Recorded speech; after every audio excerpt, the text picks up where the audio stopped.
Monday, June 21st. Last week it was Grand Central Station below my balcony. 2 guys deciding where to dig the hole, a trencher getting ready to run more trench, 3 guys fighting with long hoses, and a jam up with 3 vehicles on the roadway.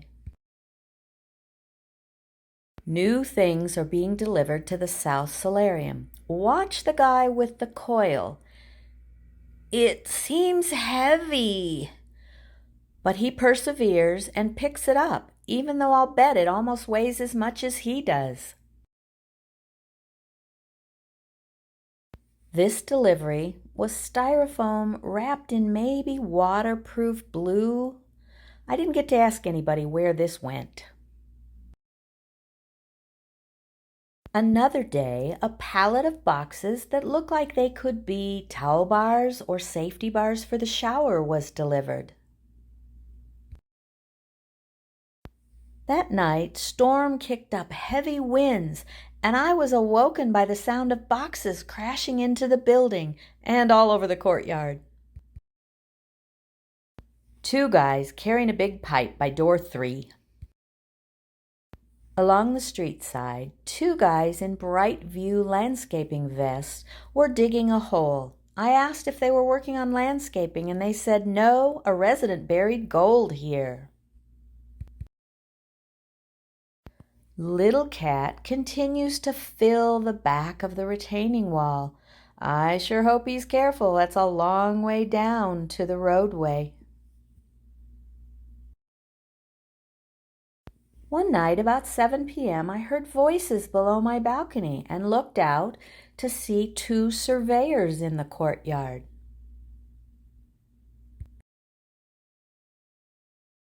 I quizzed them, and they said they were working on the grading and the positioning that will fill the courtyard between door 4 and door 3.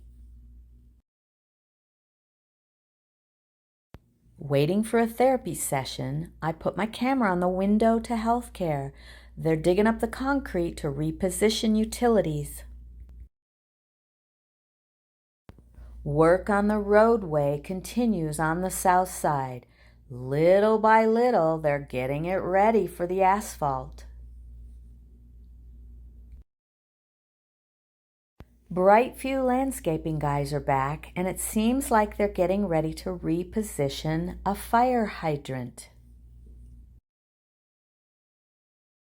This worker had a pipe that eventually got fed under the roadbed toward the retaining wall near the street.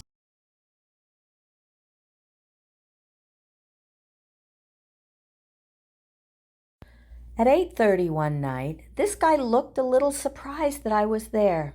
Maybe it was my pink and gray bird pajamas, but he answered my questions anyway.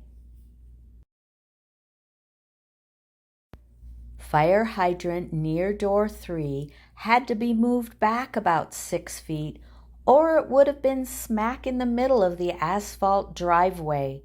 So they worked for about 3 hours and got it repositioned. Next morning, I saw that it sat parallel to the big tree next to door 3 with its temporary white hose next to it. Walking up the south side street, there are piles of asphalt that have been torn up. They want to have a clean joint between old and new in the kitchen alley. Scaffolding and my crew cover the south side of the IL building. I really miss them, and they didn't even wave at me. Road work continues on the end of the IL building. Slowly but surely, it's looking flat and ready for the next layer. Most of the piles and mess have been cleared away from door 10 in front of the wood shop and along the IL building, getting ready for pavement. This worker was spraying lubrication on the scoop of the asphalt machine. I watched from the north construction gate, and layer after layer of asphalt was applied until it was 3 or 4 inches deep. As this roller guy got closer and closer, I think he wondered why I was standing there. I moved around to the north side of the fence, and I watched as this worker sprayed something on the wheels. When I asked, he said it was a lubricant to keep asphalt from clinging. I was about 10 feet from the machine that drops asphalt as they pave. Truck backed up and dumped a new load, and it felt like a belch from a furnace. I couldn't stand there very long. Don and Wilbur took a video of the completed paving. It starts in the kitchen alley and runs past the new boiler room, also past the chiller towers. You turn to the right and run in front of the new IL building, and it proceeds east toward the retaining wall. In the corner is a turquoise pipe that comes down from the casitas and drops water onto the lower level so it can drain away with any other excess. Residents who were concerned about not having enough light on the west parking area will be glad to see that the new light pole has been installed. Heat and drought have taken their toll on even the smallest critters. Up at Nueva Vista, a blackbird took advantage in a dip in the concrete to take a sip during the heat. Time again to show you my sweet babies. This is Naomi, my honorary granddaughter. She's getting so big and has such a bright, cheerful spirit. Is there a more angelic picture than a sweet baby sleeping? I think her wings are tucked up under her. And that skin, it's so beautiful and smooth. I'm envious. She's a modern girl. I don't know if she's listening to baby music or narration to baby TV, but she looks pretty intent, whatever it is. Naomi is 6 months old. Somebody should really tell her there's better things to eat in that restaurant than rubber chew toys. This sweet boy is Whit. He was born on my birthday, and he's 6 months old also. He loves teddy bears. His grandmother, my sister Carrie, went to Minneapolis to visit him. I think they spent a lot of time laughing and having great fun together. Going for walks in the sunshine made Whit squint quite a bit, so his mother dug around in his pack. She pulled out his Cool Dude sunglasses, and that made him very happy, and they could continue on their walk. Whit stays very busy checking out the animals and other things on his bright-colored playmat. I'll bet Grandma brought that when she came to visit. My nephew Connor shaved off his furry beard. I think Whit likes that feeling against his face. Look how he's smiling. Another fire in the sky sunset. I promise I did not doctor this photo.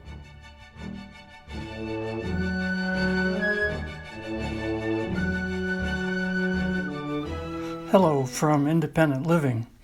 Looking down the line here, we see that they have finished the paving and they've finished the retaining wall, and they've set up some kind of a plaster mixing station there on the right-hand side. As we come along this wall, we see that not much has changed, although they have put up some scaffolding on the lower 2 or 3 levels. Undoubtedly, they're going to eventually get ready to put up the white insulation. If you look on the corner there, they've built some kind of a little retaining pond for the white mud liquid. And if you look really carefully, you can see that there are 3 little rubber duckies swimming around in the pond. And now we get another little Wilbur hiccup, same place as last week. What's going on? Oh well, here we go. This end looks about the same as last week. Again, there's a little scaffolding. There's windows in the solaria. And there's a little bit of white insulation creeping around the corner. Now we go down the south side, and this is where all of the action is. We can see that along the top 2 or 3 levels, they've got the base coat on. And as we go further on down toward the west end, we can see that the base coat is on 3 or 4 of the levels. Did I mention that the hatch was open? And look, Block Monster's broom is still there. Whew, I wonder what he does at night. And finally, coming around the west end to get our long last look, we know that there are 2 things to look for. Number 1, how about the upper right-hand corner? Do they have any yellow on that yet? And what about those moose tracks? The latest word on Ingenuity is that she has taken her 8th flight. It was successful and uneventful.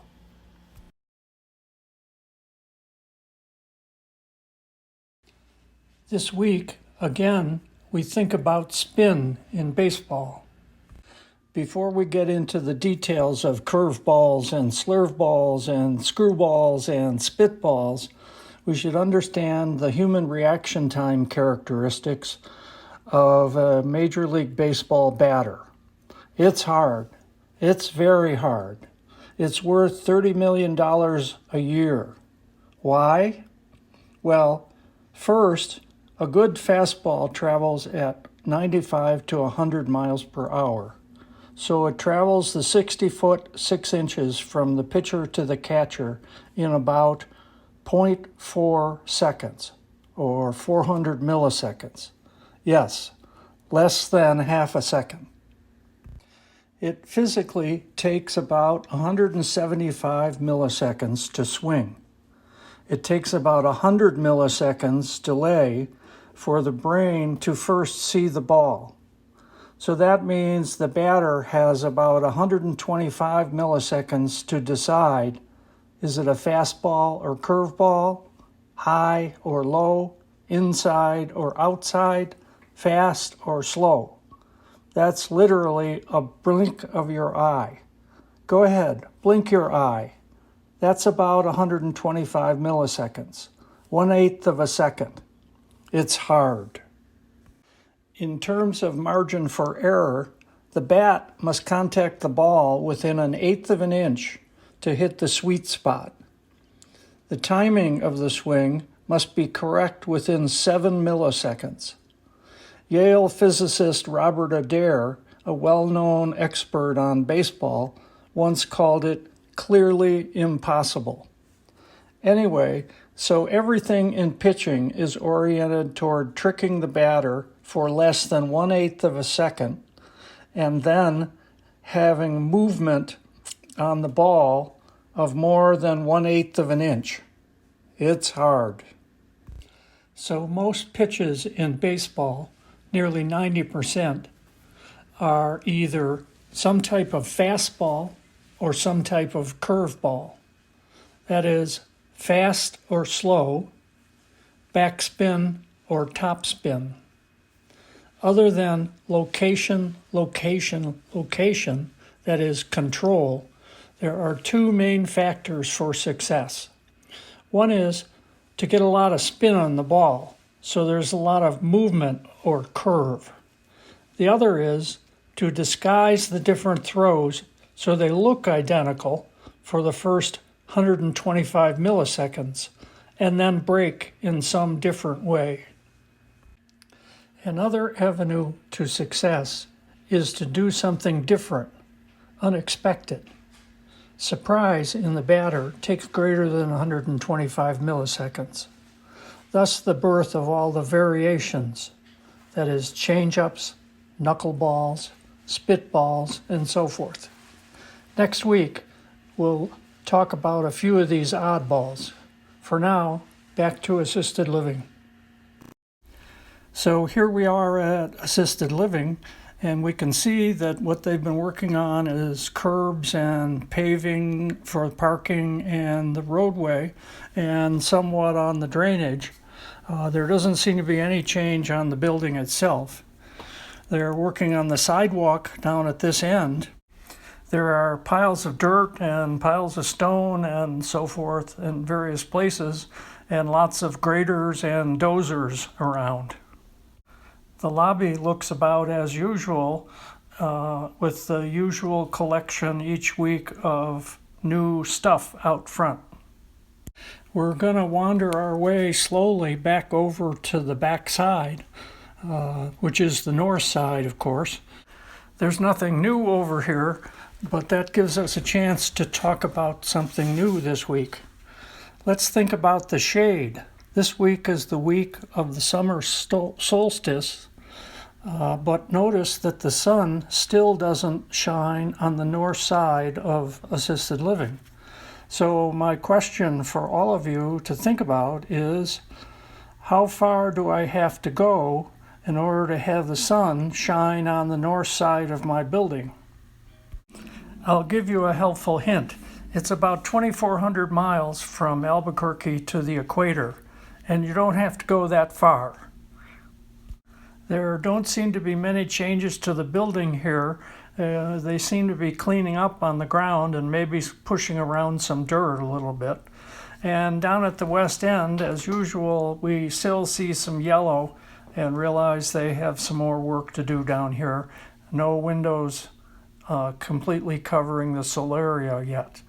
And finally, one last look down at the roadway. We'll see you again next week. Take care.